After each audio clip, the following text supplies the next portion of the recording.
성부와 성자와 성령의 이름으로 말씀으로 하늘과 땅을 창조하시고 온 우리의 얼굴을 성령으로 새롭게 하시는 아버지 하느님 찬미 받으소서. 거룩한 독서를 시작하는 저희 마음을 당신의 성령으로 비추시어 성령의 숨결이 가득 서린 성경 말씀 안에서 생명과 빛을 발견하고 당신의 사랑을 온 마음으로 느끼게 하소서. 당신의 말씀은 살아있고 힘이 있사오니 저희를 새 사람으로 바꾸어 주시고 완전한 사람으로 키워 주시리라 믿사옵니다. 아버지와 하나 되는 기쁨에 저희를 초대하시고자 아버지의 참모습을 보여주시고 아버지의 뜻을 가르쳐 주신 우리 주 예수 그리스도를 통하여 비나이다. 아멘. 성부와 성자와 성령의 이름으로 아멘. 안녕하셨어요? 네. 3주 만에 뵙네요. 마테오 복음을 단 2번의 강의로 끝낸다는 거는 사실은 쉬운 일이 아닌 것 같고, 제가 청년 성서 연수 강의를 마테오 복음을 한 적이 있었는데, 그때 강의가 8번 있는데 그 8번으로 다 못 끝내는 거를 알기 때문에 강의록을 만들어서 제가 나눠줬거든요. 그게 한 250페이지 정도 되는 거를 나눠줬는데, 보면 굉장히 부끄럽습니다만은 그거를 4페이지로 그러니까 8페이지로 요약한다는 것도 쉬운 일은 아닌 것 같고, 저는 솔직히 말씀드리면 민수기, 신명기 이런 게 어려울 줄 알았는데 복음이 훨씬 더 어렵다는 거를 느낀 게, 왜냐하면은 그런 데는 별로 할 얘기가 없어가지고 그냥 중요한 거, 이게 중요합니다 하면 되는데, 복음은 다 중요하기 때문에 그래서 좀 더 어려운 것 같아요. 지난 시간에 이미 마테오 복음의 그리스도론, 교회론에 대해서 나눠드린 유인물에 있는데, 솔직히 이제 그 내용보다 제가 더 좋은 거를 발견해서 오늘 강의록에 넣어드린 커티스 미치와 에드워드 스리라는 두 분이 쓰신 그 마테오 복음 주해서에 나오는 인문 부분이, 저는 사실은 가령 이제 마테오 복음의 특색은 이런 거다라고 책마다 해설이 다 틀리거든요. 당연한 게 그 책을 쓰신 분이 내가 보기엔 이렇다라고 이렇게 정리를 하신 건데, 조금 그렇다니까 그런 건데, 그렇게 굉장히 와닿는 해설은 사실 썩 많지는 않은데, 이거는 제가 읽으면서 굉장히 와닿았던 것 같아요. 안 와닿았어야 되는데 와닿는 바람에 오전 내내 이거를 번역을 했습니다. 어쨌든 내용을 같이 나눠볼게요. 그래서 지금 제가 이렇게 드리는 말씀은 성경에 대한 강의가 아니고, 성경 공부하시는 분들께 도움 드리는 게 아니고, 우리 노운동 본당 교우 여러분들이 거룩한 독서를 통해서 성경 통독을 지금 하고 계시고 마테오 복음을 읽고 계시니까 읽으시는데, 읽고 묵상하시는데 도움이 되라는 차원에 드리는 말씀이지 공부와 관련된 것은 아닙니다. 다만 요 내용을 조금 같이 나누면 읽고 묵상하시는데 이게 마테오 복음의 특색이구나 하고 좀 도움이 되실 것 같아요. 그래서 마테오 복음에는 나라라는 단어가 50차례 나오고 하늘나라라는 말이 30차례 이상 나옵니다. 근데 이 나라는 바실레이아라는 히라보인데, 나라도 되고 통치도 되고 다스림도 돼요. 그러니까 예수님께서 하느님 나라를 선포하셨는데, 하느님의 다스리심, 그러니까 그 명사가 아니라 동사로 얘기할 수도 있습니다. 하느님의 다스리심, 한자로는 하느님의 정치. 그래서 하느님 나라라는 게 어떤 우리가 생각하는 어떤 국가 이런 개념이 아니라 하느님께서 다스리신다라는 게 더 핵심일 수도 있고, 어쨌든 그걸 포함해서 30차례 나오는데, 마테오 복음은 유다인들이 하느님의 이름을 함부로 부르지 않기 때문에 하느님 나라라고 하지 않습니다. 루카복음은 하느님 나라라고 하는데 마테오복음은 하늘나라라고 하는 이유는 하느님이라는 단어를 피하기 위해서예요. 하지만 같은 뜻입니다. 마테오의 신학에서 하늘나라는 고대 다윗의 나라의 완성입니다. 야훼께서 맹세하신 대로 다윗의 나라를 영원히 굳건히 하시기 위해 메시아를 보내십니다. 이 사무엘 학원 7장 12절에서 16절은 굉장히 중요한 말씀인데 벌써 수차례 강론 때도 말씀을 드렸습니다마는 하느님께서 다윗에게 말씀하신 거죠. 네 후손에게서 내가 그 왕좌를 일으키고 그 왕자를 영원히 튼튼하게 하겠다. 그래서 이게 1차적으로는 솔로몬인 줄 알았어요. 그리고 다윗의 왕조인 줄 알았습니다. 근데 다윗 왕조는 멸망했거든요. 그래서 하느님께서 하신 이 약속이 어떻게 된 것인가 하고 사람들은 이 약속이 궁극적으로 이루어지는 때를 기다려왔고 그게 바로 메시아를 기다리는 사상으로 발전하게 된 것이죠. 근데 이 메시아는 새롭고 결정적인 다윗, 결정적인 다윗은 베네딕토 16세 교황님의 표현이고요. 이로써 다윗의 왕위를 이어받아 영원히 다스릴 것입니다. 이 예언적 희망은 마침내 예수님 안에서 현실이 되었습니다. 예수님께서는 왕으로 다스리시는 메시아이신데 예루살렘에서 다스리시는 게 아니라 전능하신 분의 오른쪽에서 다스리시기 때문에 바로 하느님 오른쪽에서 다스리시기 때문에 하늘과 땅의 모든 권한을 행사하십니다. 그러므로 예수 그리스도를 통해 맺어지는 새롭고 영원한 계약은 하느님께서 다윗과 맺으신 계약의 완성으로서 그의 다스림은 땅에서 하늘까지 미치고 온 우주로 확장됩니다. 다음에 이제 마테오 복음의 그리스도론을 보겠습니다. 그리스도에 대한 마테오의 시각은 매우 풍부하고 다양하지만 하늘나라라는 복음의 주제를 감안해 보면 그렇죠. 이제 마테오 복음의 주제가 하늘나라이기 때문에 그러면 예수님은 그 하늘나라를 다스리시는 왕으로 소개될 때가 많습니다. 물론 이 하느님 나라이기 때문에 다스리시는 분은 하느님이시지만 예수님께서 하느님 오른편에서 다스리신다고 말씀드렸죠. 그래서 이 그리스도는 다윗의 왕족 족보에 포함되어 있고, 그래서 처음에 이게 족보가 나올 때 이게 다윗의 자손이시고 아브라함의 자손이신 예수 그리스도 족보하면서 다윗 왕의 족보가 나오고, 다윗의 고향인 베들레헴에서 왕으로 태어났습니다. 동방 박사들이 와서 유대인의 왕으로 태어나신 분이 어디 계십니까 하고 찾아왔었죠. 그리고 복음에서 예수님께 대한 두드러진 칭호는 메시아와 다윗의 자손입니다. 그 메시아는 히브리어고 이게 히라버로 그리스도예요. 그리스도는 기름 부음 받은 자. 그 메시아는 기름 부음 받은 자라는 뜻인데 다윗도 기름 부음 받은 사람이었습니다. 그래서 그 메시아라는 칭호가 다윗과 연결이 되고, 그 다음에 다윗의 자손은 다윗의 아들인 솔로몬을 연상하게 하지만 예수님은 당신께서 솔로몬보다 큰 이라고 말씀하시고, 또한 예수님께서 예루살렘에 입성하시는 장면은 열왕기 상권 1장에 나오는 솔로몬이 이스라엘의 왕으로 예루살렘에 입성한 것을 연상하게 합니다.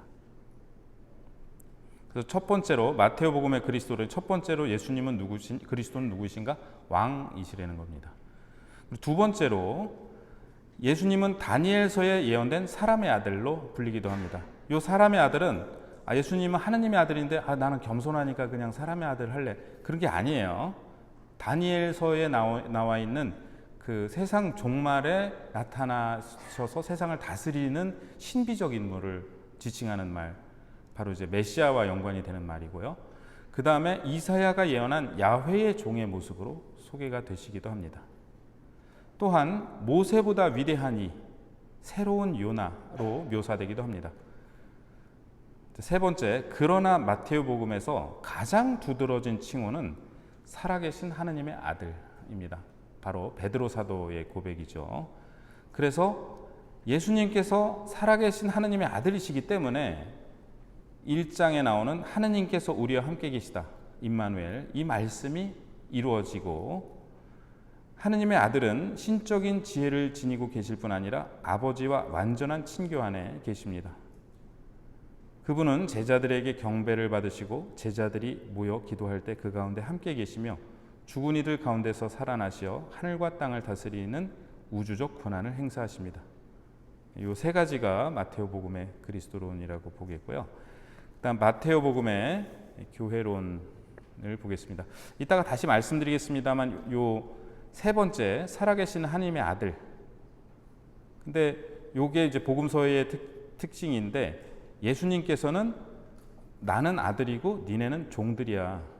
그렇게 말씀을 하신 게 아니라 너희도 하나님의 아들 딸이다. 그 말씀을 하러 오셨다고 그랬죠. 그래서 지난 시간에 산상설교 마태복음 5장에서 7장 산상설교를 말씀드리면서 가장 많이 나오는 단어가 아버지라고 그랬습니다. 하늘에 계신 내 아버지, 하늘에 계신 너희 아버지, 숨은 일도 보시는 아버지, 숨어 계신 내 아버지. 그래서 살아계신 하느님의 아드님이신데 그 아드님이 오셔서 선포하신 복음은 내가 아들일 뿐만 아니라 너희도 하느님의 아들, 딸이다. 이거는 좀 이따 말씀드리고요. 마테오복음의 교회론 보시면 교회를 뜻하는 그리스어 에클레시아는 마테오복음에만 등장하는데 두 차례 나오는데요. 16장 18절 바로 아까 16장 16절에서 베드로가 이제 예수님께 살아계신 하나님의 아들 그리스도이십니다. 그러니까 시몬 바르요나 그것을 너에게 가르쳐 주신 분은 사람이 아니라 하늘에 계신 내 아버지시니 너는 복이 있다. 너는 베드로다. 내가 이 반석 위에 지난번에 말씀드렸는데 반석 위는 반석동 위가 노은동이죠. 우리 지하철역에 보면 노은, 지족, 반석 이렇게. 근데 지족동에 성당이 없어서 반석 위에 교회를 세운 거 바로 노은동 성당을 말씀드린다고 말씀하신다고 말씀드렸는데 제가 반석동 신부님께 이 말씀을 드렸더니 똑같이 얘기하셨대요. 신부님도 반석동을 얘기하는 거다 그렇게 뭐 주로 얘기를 했는데 어쨌든 이 16장 18절에서 그러니까 내가 이 반석 위에 내 교회를 세울 터인즉 저승의 세력도 감히 그것을 누르지 못할 것이다. 그러면서 네가 여기서 땅에서 매면 하늘에도 매어 있고 네가 땅에서 풀면 하늘에도 풀려 있을 것이다 말씀을 하시죠.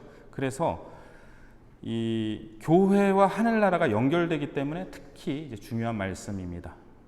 예수님께서는 시몬 베드로 위에 당신의 교회를 세우겠다고 말씀하십니다. 예루살렘 성전은 하느님께서 다윗과 맺으신 계약의 상징으로서 다윗의 아들인 솔로몬이 지은 것이었습니다.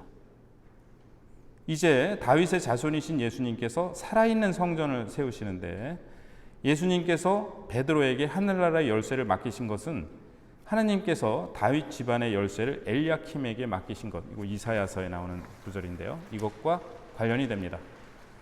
하늘나라는 교회를 통하여 역사 안에서 보일 수 있게 드러난다. 자, 하늘나라랑 교회랑 똑같다는 말씀은 아니에요. 아니지만 교회를 통해서 이렇게 보이는 모습으로 드러나는 것이 교회다. 그리고 바꿔 얘기하면 교회가 그렇게 하늘나라의 모습을 드러내야 한다라는 말이기도 하죠. 궁극적으로 하늘나라는 신비 안에서, 이 신비 안에서 따옴표는 이제 2차 바티칸 공회 교회 헌장에서 인용한 구절이고요. 교회 안에 현존합니다. 지상에서 순례하는 교회는 하늘나라의 역사적 드러남이지만 이 역사적이라는 거는 이제 초월적과 반대되는 개념이에요. 그러니까 궁극적으로 완성되는 게 아니라 현세적인 역사 안에서 드러남이고 궁극적 실현은 아닙니다. 교회는 아버지의 나라가 오시라고 매일 기도하고 있습니다. 사람의 아들께서 돌아오실 때 보이지 않는 그분의 나라는 모든 이에게 영광 중에 드러날 것입니다. 자, 마테오복음의 제자직. 하늘나라는 회개하라는 부르심으로부터 시작됩니다. 이는 죄와 이기적인 길로부터 예수님께로 돌아섬이고요. 예수님은 우리를 죄에서 구원하러 오셨습니다. 제자들은 하느님과 하느님 나라를 삶의 첫자리에 놓아야 하며 모세의 율법을 넘어서는 의로움을 추구해야 합니다. 그리스도교 제자직의 목표는 조건 없는 사랑인데 이는 의인이나 죄인이나 모두 사랑하시는 하느님 사랑을 본받는 것입니다. 자, 하느님은 의인이나 죄인이나 모두 사랑하시는데 하느님이 그렇다고 해서 왜 우리가 본받아야 되죠? 우리가 하느님의 아들이고 딸이기 때문입니다. 그래서 이것도 산상설교에 나오는 대목인데 예수님께서 하늘에 계신 너희 아버지께서 완전하신 것처럼 너희도 완전한 사람이 되어야 한다라고 말씀하시는데, 그러니까 이제 하느님이 그러니까 너희도 이렇게 해야 돼, 이게 하느님 법이야, 명령이야, 그게 아니고 아버지가 그러시니까 너희도 그래야 된다라는 초대입니다. 이러한 노력은 신자들이 세상에서 신자들을 드디어 오타가 나왔네요. 신자들을 세상에서 빛나게 하고 삶을 변화시키는 하느님 힘의 증인이 되게 합니다. 신자들로 하여금 그렇게 된다는 것이죠. 자, 예수님을 따르는 것은 그분의 겸손하심을 본받는 것이고 예수님을 본받아 십자가를 지는 것입니다. 제자들은 말에 신중하고 12장 36에서 37절 그 밑에 각주 있는데 같이 읽어보실까요? 내가 너희에게 말한다. 사람들은 자기가 짓거린 쓸데없는 말을 심판날에 해명해야 할 것이다. 내가 한 말에 따라 너는 의롭다고 선고받기도 하고 내가 한 말에 따라 너는 단죄받기도 할 것이다. 복음서에 이런 말씀 있는지 모르셨죠? 사람들은 자기가 짓거린 쓸데없는 말을 심판날에 해명해야 할 것이다. 이거 해명할 말이 굉장히 많을 것 같은데, 그래서 많은 분들이 그런 반성을 하시는데 이렇게 말에 실수를 많이 한다고. 근데 이 말씀을 꼭 기억하시면 좋겠어요. 내가 한 쓸데없는 말을 나중에 해명해야 된다, 심판날에. 그리고 모든 언론들이 이거를 제발 좀 그 사옥 앞에 써놨으면 좋겠습니다. 사람들은 자기가 짓거린 쓸데없는 말을 심판날에 낱낱이 해명해야 할 것이다. 이거 그래서 말로 사람을 살리기도 하고 죽이기도 하는데, 제자들은 예수님 말에 신중해야 하고 자비를 실천하고 봉사를 실천해야 하고요. 그 외의 영적 실천으로 단식, 자선, 기도를 들 수 있는데 이 모든 것을 통해 이루어지는 예수님과의 관계가 가장 중요합니다. 참된 제자는 아버지의 뜻을 실천하며 그래서 하늘나라를 차지합니다. 네, 여기까지가 아까 말씀드린 그 마테오 복음의 메시지 부분이고요. 자, 지난 시간에 6장까지 했는데 중간 내용을 구구히 다 하기는 조금 어려워서 그냥 과감히 건너뛰고 18차 16장 13절에서 20장 34절은 예루살렘을 향한 여정입니다. 그래서 베드로의 가이사랴 고백 16장, 아까 말씀드린 이제 사람들이 나를 누구라고 하더냐, 너희는 나를 누구라고 하느냐. 그래서 베드로 사도의 고백이 특별한 위치를 차지하는데요. 이 고백이 있은 뒤부터 예수님은 당신의 순환에 대하여 드러나게 말씀하시고 예루살렘을 향하여 여정을 시작하십니다. 이 여정이 강조하는 것은 예수님과 제자들 사이의 관계입니다. 이 여정에서 그들은 십자가에 못 박히신 메시아의 참다운 제자가 되기 위하여 무엇을 해야 하는지를 배웁니다. 배우는 내용이 뭐냐면 곧 이제 나와 있는데, 당신은 살아계신 하느님의 아들 그리스도이십니다. 이 고백 이후 바위라는 뜻의 베드로라는 이름을 받고 교회의 기초가 되고 하늘나라의 열쇠를 받아 맺고 푸는 권한을 지니게 됨으로써 베드로는 교회의 수장이 됩니다. 그러나 예수님의 첫 번째 순환과 부활 예고를 반대하다가 내 뒤로 물러가라 사탄아, 너는 나에게 걸림돌이다. 하느님의 일은 생각하지 않고 사람들의 일만 생각하는구나 라고 꾸준함을 듣습니다. 내 뒤로 물러가라. 이거는 200주년 신약성경을 인용했어요. 그리스도와 십자가, 제자직과 십자가는 분리할 수 없습니다. 자, 첫 번째 순환 예고 뒤에 베드로 사도가 펄쩍 뛰면서 그런 일이 있어서는 안 된다고 했다가 예수님께 이렇게 혼이 났습니다. 두 번째 순환 예고 뒤에는 무슨 일이 있었는지 아세요? 혹시? 17장에 나오는데요.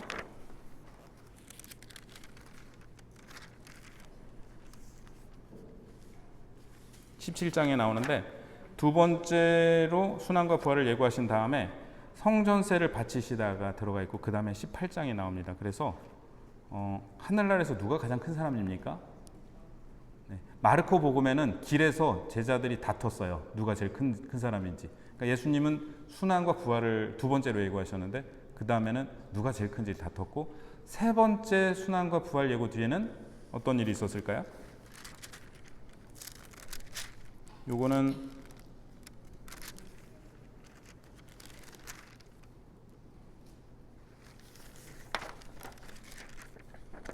이건 어디 나올까요? 세 번째 순환과 부활 예고는 20장 17절부터 19절. 그러자 제자들이 이제는 드디어 알아들었나요? 아니죠. 제베데오의 두 아들이 엄마까지 데리고 와가지고 당신은 돌아가시든 말든 하나는 당신 오른쪽에 하나는 왼쪽에 앉게 해달라고 청을 합니다. 그러니까 이 제자들이 계속해서 이해를 못하는 거예요. 제가 신학교에 있을 때 1학년 학생한테 질문을 받은 적이 있는데 아니 이렇게 순환과 부활을 3번이나 예고를 했는데 어떻게 제자들이 못 알아들을 수 있느냐고. 저도 그래서 곰곰이 생각을 해봤거든요. 근데 사람은요 이렇게 자기가 듣고 싶은 대로 듣는 것 같아요. 분명히 얘기를 했는데 전혀 엉뚱하게 알아들을 때가 많죠. 예수님께서는 이제는 얘기해도 될 때라고 생각을 해서 말씀을 하셨는데 제자들은 그냥 듣고 싶은 대로 들은 게 아닌가 이런 생각이 드는데 어쨌든 그런 예수님의 순환에 대해서 이렇게 제자들이 진지하게 지금 받아들이지 못하고 있습니다. 3번 다 이렇게 제자들의 몰이해가 이어지고요. 17장 1절에서 9절 영광스러운 모습으로 변모하시다. 그러니까 첫 번째 순환 예고에 이어서 제자들까지 순환을 각오하라고 하시자 당혹해하는 제자들에게 주님께서는 영광스러운 변모로서 순환을 넘어서는 희망을 보여주십니다. 17장 1절부터 9절 같이 한번 읽어보실까요?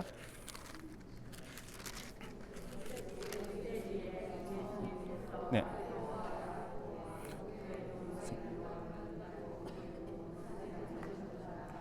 그리고 그들 앞에서 모습이 변하셨는데 그분의 얼굴은 해처럼 빛나고 그분의 옷은 빛처럼 하얘졌다.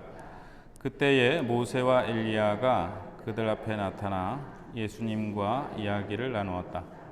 그러자 베드로가 나서서 예수님께 말하였다.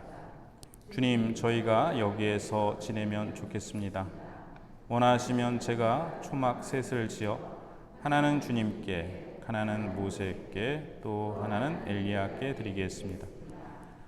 베드로가 말을 채 끝내기도 전에 빛나는 구름이 그들을 덮었다. 그리고 그 구름 속에서 이는 내가 사랑하는 아들, 내 마음에 드는 아들이니 너희는 그의 말을 들어라 하는 소리가 났다. 이 소리를 들은 제자들은 얼굴을 땅에 대고 엎드린 채 몹시 두려워하였다. 예수님께서 다가오시어 그들에게 손을 대시며 일어나라 그리고 두려워하지 마라 하고 이르셨다. 그들이 눈을 들어보니 예수님 외에는 아무도 보이지 않았다. 그들이 산에서 내려올 때 예수님께서는 그들에게 사람의 아들이 죽은 이들 가운데서 되살아날 때까지 지금 본 것을 아무에게도 말하지 마라 하고 명령하셨다. 제가 작년에 우리 본당 부임해서 사순특강을 이렇게 5번 했는데요. 원래 6번 계획했다가 코로나 걸리는 바람에 5번 했는데 그때 교육분과장님이 3번만 하라고 2주에 한 번씩 3번만 하라고 그때 그 말씀을 들었어야 됐는데 제가 왜냐하면 제가 그때는 성경 강의를 하게 될 줄 몰랐어요. 그래서 그냥 이렇게 조금 이렇게 드리고 싶은 말씀들을 다 너무 많이 했어요 그때. 그런 생각이 나네요. 어떤 본당의 신부님이 굉장히 고집세고 신자들 말도 안 듣고 그런 신부님이 계셨는데 총회장님이랑 어딜 갔다 오다가 호수를 보더니 더운데 나 여기서 수영한다고. 그러니까 회장님이 여기 깊다고 빠진다고 하지 말라고. 근데 말도 안 듣고 그냥 수영하다가 빠지셨대요. 그리고 뭐 회장님이 가갖고 간신히 내셨대요. 그래갖고 그 신부님이 회장님 정말 회장님이 제 생명의 은인입니다. 소원을 말씀해 주시면 제가 들어드리겠습니다. 신부님 아니요 괜찮습니다. 아니에요 제가 너무나 감사해서 소원을 꼭 한 가지 제가 들어드리고 싶습니다. 뭐든지 말씀해 보세요. 신부님 그러면 제가 구해드렸다는 소문은 내지 말아 주십시오.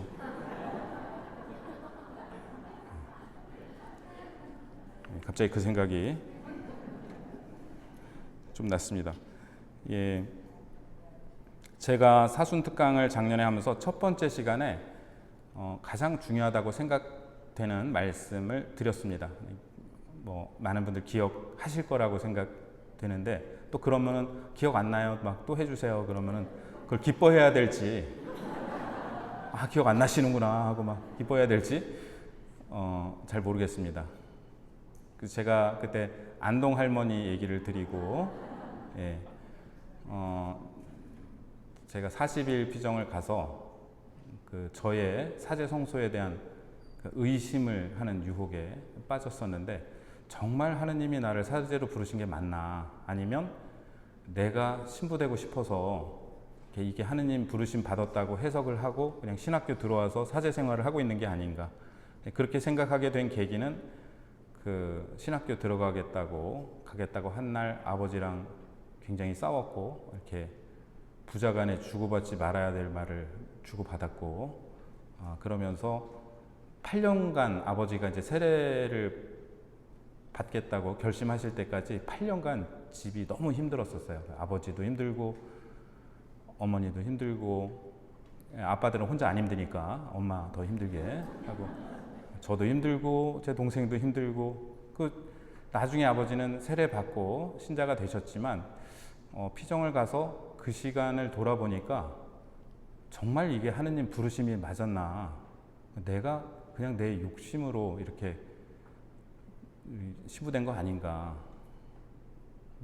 그런 생각이 들어서 정말로 저를 사제로 부른 게 맞고 후회하지 않으신다면 아들이라고 불러달라고 이렇게 기도를 했습니다. 그리고 그렇게 말씀드린 이면에는 그때 제가 신학교 간다니까 아버지가 앞으로 아버지라고 부르지도 마라. 그래서 홍길동도 아닌데 제가 아버지라고 부르지 못하고 저기요라고 한동안 불렀었고 그러니까 더 이상 아들이라고 생각하지 않겠다 막 그런 말씀을 하셨어요. 근데 하느님도 혹시 그렇게 말씀하실까봐 제가 하느님 실망시켜드리고 하느님 성에 차지 않으면 아들이라고 생각하지 않겠다. 아버지라고 부르지 마라. 혹시 하느님 그런 분이 아니신가 하는 게 제 내면 안에 깊이 있었던 것 같아요. 그래서 그렇게 기도를 드렸는데 그날 어떠한 응답도 받지 못했습니다. 그래서 2시간 기도하고 성경 한 구절 읽고 2시간 기도하고 성경 한 구절 읽고 이렇게 8시간을 기도하고 성경을 읽었는데 어떤 말씀도 와닿지 않았는데 마지막으로 그날 나온 말씀이 바로 함께 읽은 마태복음 17장의 말씀이었습니다. 그래서 이는 내가 사랑하는 아들 내 마음에 드는 아들이니 너희는 그의 말을 들어라. 그래서 이 말씀이 정말 제 뼛속 깊이 새겨졌고 그리고 이 말씀이 하느님 아버지께서 예수님께 하신 말씀이죠. 저는 이제 그날은 굉장히 감동해서 기도를 드리고 잠을 잤는데 그 다음날 그 모든 게 또 다 의심스러워서 피정 지도하는 권민자 수녀님께 이 모든 게 다 우연의 일치가 아닐까요? 하고 여쭤봤다가 혼났는데 제발 좀 의심을 버리고 믿으시라고 하느님의 응답까지 의심하시면 어떡하느냐 이렇게 말씀을 하셨는데요. 그래서 저는 그때 제가 굉장히 저한테 크게 느껴졌던 게 하느님께서 원하시는 거는 이거를 네가 만난 사람들한테 좀 전해라. 너는 내가 사랑하는 아들, 내 마음에 드는 아들이다. 너는 내가 사랑하는 딸, 내 마음에 드는 딸이다. 이 말씀을 전하시기 위해 당신 외아드님을 보내셔서 그분이 목숨까지 바쳐서 그거를 보여주셨는데 아직도 우리는 의심하고 하느님의 사랑을 믿지 못하고 하느님 사랑받는 아들, 딸이 되게 해달라고 잘못 기도하고 있다. 왜냐하면 우리는 이미 하느님의 사랑받는 아들, 딸이기 때문에 하느님은 우리를 더 사랑하실 수도 없고 그리고 이미 아들, 딸로 우리를 이렇게 삼아주셨다. 그 말씀입니다. 그래서 아까 이제 마태복음의 메시지 말씀드리면서 하느님의 살아있는 하느님의 아들, 살아계신 하느님의 아들 그리스도 이 말씀에 대해서 제가 더 말씀드리겠다고 하는 게 바로 이 내용인데요. 예수님은 살아계신 하느님의 아들이십니다. 근데 이 세상에 오신 이유는 내가 그런 사람이야 하고 자랑하려고 오신 게 아니라 내가 그런 사람인데 예수님의 순환과 부활로 우리도 하느님의 사랑받는 아들, 딸이 되었다. 그래서 하늘에 계신 우리 아버지라고 우리는 기도하고 하루에도 수십 번 하느님 아버지라고 부르면서도 내가 하느님의 딸인 거는 모르고 있고 내가 하느님의 아들인 거는 모르고 있습니다.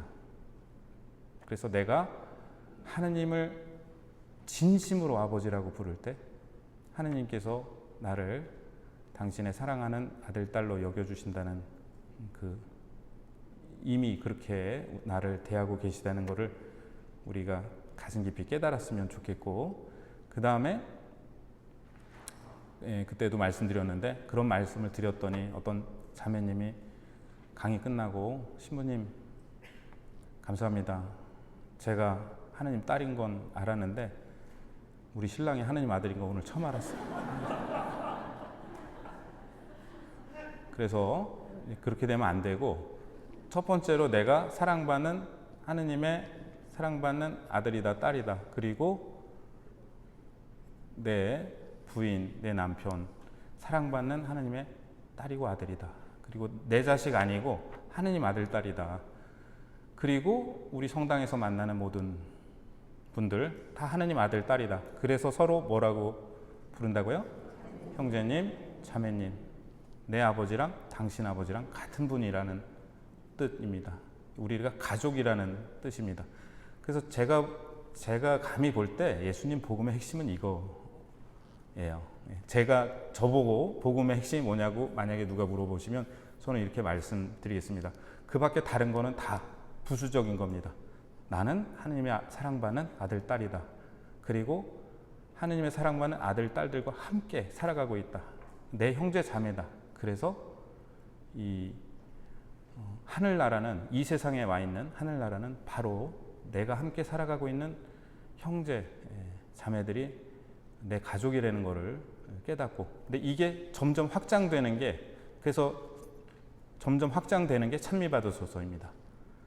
피조물에게까지 확장이 돼서 프란치스코 성인이 태양을 형님이고 달을 누님이라고 또 지구를 어머니여 누이라고 부른 것처럼 이 하느님께서 창조하신 이 피조 세계가 우리의 형제 자매라는 것을 깨닫는 데까지 확장되는 것이 이것이 우리 복음의 핵심이라고 하겠습니다. 네, 그 다음에 공동체 설교 18장 보시면 이제 마태복음에는 설교가 5가지 나온다고 했는데 그 중에 이제 공동체 설교가 4번째 설교일 겁니다.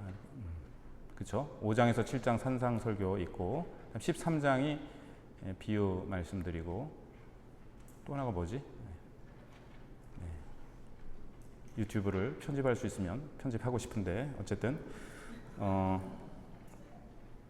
그러니까 4번째 설교가 공동체 설교일 거고요. 네. 그래서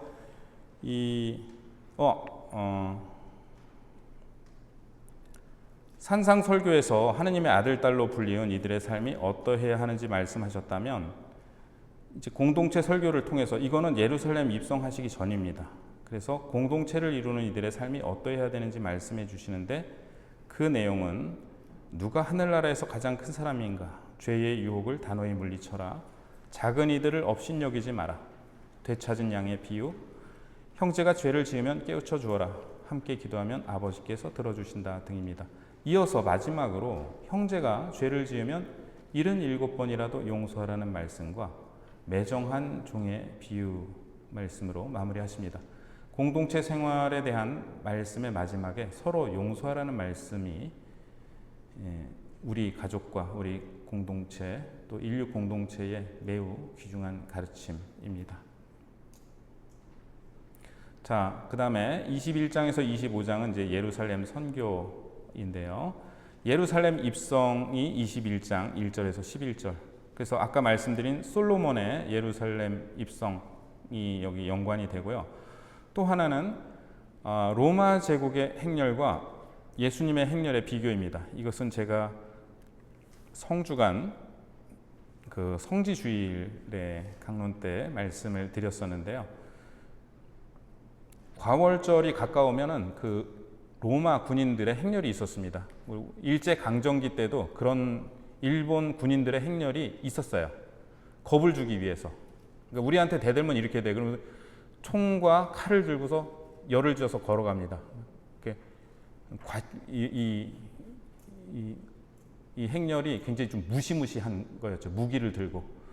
마찬가지로 로마 제국 때는 과월절 때에 그 예루살렘 성전으로 순례온 사람들이 많이 모여 있으니까 거기에서 막 소요가 일어나고 그래서 그거를 진압하기 위해서 그리고 미리 경고하기 위해서 이렇게 행렬을 지어서 걸어 들어왔는데 이렇게 로마 사람들이 키가 작아서 투구를 높은 걸 썼어요. 이렇게 그 투구에 보면 이렇게 높게 장식을 하고 있는 게 좀 키가 작아서 그랬다고 그럽니다. 그런 거를 쓰고 보병들이 걸어가고 또 기병들이 말을 타고서 이렇게 그 이스라엘 서쪽에서부터 이렇게 걸어 들어왔습니다. 그러니까 이것이 얼마나 이스라엘 사람들한테 이제 이스라엘 사람들을 자극하는 거죠. 우리한테 대들면은 안 된다라는 것을 보여주는 행렬이었는데 같은 때에 정반대의 행렬이 있었던 거예요. 동쪽 베파게에서 예루살렘으로 들어오는 행렬인데 말이 아니라 나귀를 타고 들어오셨습니다. 말은 당시에는 군사 무기예요. 탱크입니다. 나귀는 평화의 상징이고 예수님께서 나귀를 타고 오신 것은 스가랴 예언서의 말씀이 실현되기 위해서이기도 하고 거기에 그 예언서의 말씀은 평화의 상징인 나귀를 타고 오신다. 그리고 이스라엘 백성들이 여기에 열광했습니다. 그래서 옷을 벌어서 길거리에 깔면서 이렇게 예수님께 환호를 했죠. 사실은 예수님을 처형하려면 유다 그 종교 지도자들이 처형할 수 있는 권한이 없었기 때문에 빌라도한테 허락을 맡아야 되는데 로마 제국은 예수님을 처형할 만한 그 특별한 이유는 없었어요. 그래서 엄청나게 많은 소요를 일으키거나 뭐 문제를 제시하고 뭐 신성 모독을 했다. 그 로마 제국이랑은 큰 상관이 없었는데, 근데 로마 제국의 심기를 건드린 거는 바로 이 예루살렘의 입성 행렬이었습니다. 그러니까 저 젊은이가 우리의 행렬과 반대되는 행렬을 일종의 시위인 거죠. 시위를 데몬스트레이션 이렇게 보여주기 위한. 그러면서 사람들이 저게 동조하는 거 보고 저 사람 그냥 둬서는 안 되겠는데 하는 그러한 생각을 불러일으키게 했고, 그래서 이 로마 제국이 예수님께 사형 선고를 내리게 된 직접적인 계기는 아마 예루살렘으로의 입성이었을 것이다. 이렇게 학자들은 추정하고 있고, 그러면 이스라엘 종교 지도자들은 왜 예수님을 고발했는가? 당시의 이스라엘의 그 성전 신학이 기득권의 주류 신학이었는데요. 성전에 기반을 둔. 그래서 죄를 용서받으려면 성전에 가서 그 동물을 잡아 바치는 제사를 올려야지 됩니다. 그런데 서민들이 그렇게 성전에 가갖고 제사를 올릴 만큼, 그러니까 자기 생업을 팽개치고 갔다 와야 되잖아요.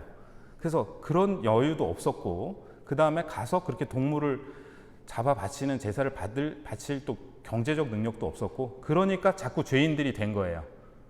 죄를 씻는 제사를 못 지냈기 때문에. 그런데 성전에 기반을 둔 이 사제들, 그 다음에 그런 어떤 신학자들, 그 다음에 어떤 관리들, 이런 사람들은 계속 성전에 와서 죄를 용서받아야만 그래야 죄를 벗는다고 주장을 했고, 그게 이렇게 기득권의 정치, 경제, 종교적 중심지가 바로 성전이었습니다. 근데 세례자 요한이 나타나서 요르단강에서 세례를 주면서 죄를 거기서 용서받는다 그런 거예요. 그러니까 이 성전에 기반을 둔 이 기득권들이 위험 인물로 간주를 했죠. 그래서 세례자 요한을 처형했습니다. 그런데 예수님은 세례자 요한한테 세례를 받으셨어요. 그리고 요르단 강도 아니고 중풍병자 보고 너는 여기서 죄를 용서받았다고 말씀을 하시고, 그러니까 바리사이들이 하느님 외에 누가 죄를 용서한단 말인가? 거기서 하느님은 성전에서 용서를 받아야 된다는 뜻이에요. 근데 예수님께서 거기에서 용서를 하시니까 우리의 기득권에 방해가 된다. 심각한 도전이 된다. 그러니까 세례자 요한과 마찬가지로 예수님을 처형해야겠다라는 어떤 그러한 결의를 하게 됐고, 그러한 결의에는 예를 들면 바리사이와 헤로데 당원은 친할 수가 없는 사람들인데 다 뭉친 거예요. 사두가이, 바리사이, 율법학자, 수석 사제 다 모여가지고 우리에게 공동의 적이 되고 있으니까. 그래서 이 두 가지 사건은 이렇게 서로 결합이 됩니다. 예수님의 돌아가시는데 직접적인 원인이 되었습니다. 그 예수님께서는 성전 정화를 하신 후에 유다 종교자들에 대해서, 종교 지도자들에 대해서 마지막 경고를 하시고, 그다음 4가지 논쟁이 있는데요. 지난주에 복음 말씀으로 계속 우리가 봉독을 했죠. 그 다음에 심판 설교, 바로 오늘 복음 말씀 바리사이 심판 설교, 그 다음에 종말 심판 설교 로 나누어지고요. 그 다음에 마태복음 26장에서 28장 죽음과 부활 보겠습니다. 죽음을 다루는 순환 이야기는 3가지 주제를 중심으로 엮어지는데요. 첫 번째, 예수님의 의연함과 위엄. 두 번째, 새 시대의 열림. 그래서 예수님께서 돌아가시는데 성전 휘장이 위에서 아래까지 두 쪽으로 찢어진 사건이 이를 상징적으로 보여주고 있습니다. 그래서 이 휘장은 성소 안에, 지성소라 그래서 대사제만 들어갈 수 있는 공간이 있었어요. 근데 거기에 휘장이 찢어진 겁니다. 그러니까 하느님은 더 이상 예루살렘 성전에 계시지 않고 이제 예수님의 인격 안에 계신다. 그리고 예수님의 인격 안에 계시기 때문에 예수님이 바로 성전인데, 우리가 성령을 받았기 때문에 우리도 성전이 된다. 이게 바오로 사도의 말씀입니다. 그래서 우리가 예수님의 몸을 영하고 성령을 받고, 그래서 오늘날의 성전은 우리다. 그래서 예수님께서 아까 살아있는 성전을 세우신다. 당신 교회를 그렇게 말씀을 하셨는데, 그전에는 이 성전이 장소적인 개념, 거기에 가야 죄를 벗고 하느님을 만날 수 있고 그런 장소적인 개념이었다면, 예수님으로 말미암아서 이제 성전은 인격적인 개념이 됐고 하느님께서 우리와 함께 계신다. 우리가 있는 어디든 거기에 하나님께서 함께 계신다라는 걸로 바뀌게 되고, 이러한 새로운 시대가 열리는 것이 휘장이 찢어지는 사건을 통해서 이렇게 계시가 됐습니다. 그 다음에 좋은 본보기와 나쁜 본보기 또 한번 읽어보시면 좋겠습니다. 4쪽에 보시면 성찬례를 제정하시다. 빵과 잔에 대한 말씀은 새로운 계약에 대한 옛 계약의 예언을 바탕으로 하고 있는데요. 이는 내 몸이다. 몸은 인격을, 온전한 개인을 의미합니다. 예수님의 말씀은 이 빵은 나 자신이다. 나의 역사와 삶 그대로의 나 자신이다. 나의 삶은 이 빵처럼 쪼개질 것이다. 이것을 나는 너희에게 준다. 너희가 여기에 동참하도록 하기 위함이다. 이것은 이제 게르하르드 로핑크라는 그 신약 성경 학자, 그리고 아마 신부님으로 알고 있는데 말씀이고요. 내 계약의 피다. 이 말씀으로 예수님은 다시 한번 다가오는 당신의 죽음을 예언하시고 그런데 이제 죽음에 대한 예언으로만 그치지 않고요. 탈출기 24장에 보면은 모세는 시나이산 기슭에 제단을 쌓고 돌 기둥 12를 세운 다음 제물의 피를 제단에 뿌렸습니다. 그리고 12지파에게 계약의 책을 읽어주고 마지막으로 다시 피를 가져다가 백성에게 뿌리고 이렇게 말했습니다. 이는 주님께서 이 모든 말씀대로 너희와 맺으신 계약의 피다. 여기에는 세 가지 요소가 얽혀 있는데요. 공동의 식사. 그래서 모세와 이스라엘 원로들은 산에 올라가서 감히 하느님과 함께 먹고 마신다라고 표현이 되어 있습니다.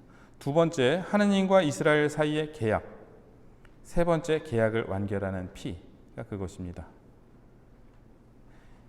예수님 당시 유다의 전통적인 해석은 시나이산 기슭 제단에 뿌려진 이 피를 이스라엘의 죄를 갚는 속죄의 수단으로 여겼습니다.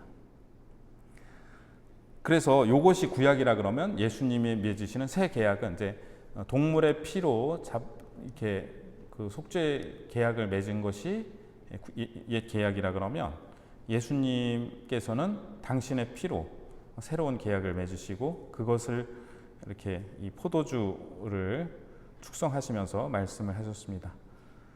그래서 당신 피는 하느님께서 일찍이 시나이산에서 이스라엘과 맺으신 계약을 갱신하고 완성하는 피입니다. 이스라엘을 죄에서 해방하고 이스라엘의 속죄를 선사합니다. 오후 3시 예수님께서 돌아가시면서 이제 십자가 7말씀 이것도 작년에 사순특강 6주차에 말씀드렸습니다. 하지 말았어야 되는데 아껴뒀어야 되는데 그래서 요거는 나중에 이제 강의를 유튜브로 보시면 마지막에 이렇게 다른 영상을 2개를 소개를 할 수가 있어요. 그래서 제가 그 사순특강 6주차를 거기다가 링크를 하겠습니다. 혹시 못 보셨거나 아니면 기억이 안 나시면 한번 보시면 십자가의 7말씀 중에 마테오 복음에 있는 말씀은 저희 하느님 어찌하여 저를 버리셨습니까? 라는 뜻의 엘리 엘리 레막 사박타니입니다. 이것의 의미에 대해서는 그 영상을 참조해 주시고요. 부활 이야기는 빈무덤 이야기와 발현 이야기, 제자들의 파견 이야기를 다루고 있습니다. 파견 이야기는 그 배경이 산 위인데요. 마테오 복음에서 중요한 일은 늘 산 위에서 일어납니다. 산상 설교, 거룩한 변모, 군중의 치유가 그렇습니다.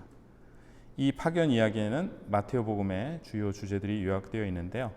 교회의 보편적 선교 사명, 스승으로서 예수님의 임무, 제자들에 대한 현실적인 평가. 왜냐하면 아직도 부활하신 예수님을 온전히 믿지 못하고 있습니다. 그리고 교회에 대한 관심, 세례 성사가 그것입니다. 그러나 가장 중요한 요소는 교회의 확고한 기초요 희망인 예수님의 현존입니다. 보라, 내가 세상 끝날까지 언제나 너희와 함께 있겠다. 그리고 이 말씀은 마태복음 1장 23절에 임마누엘과 연결이 됩니다. 하나님께서 우리와 함께 계시다는 바로 그 말씀입니다. 네, 이렇게 참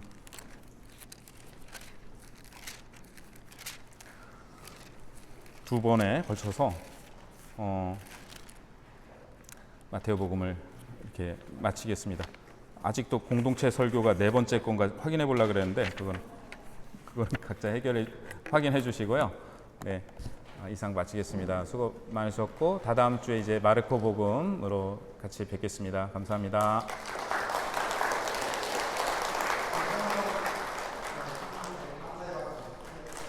고맙습니다.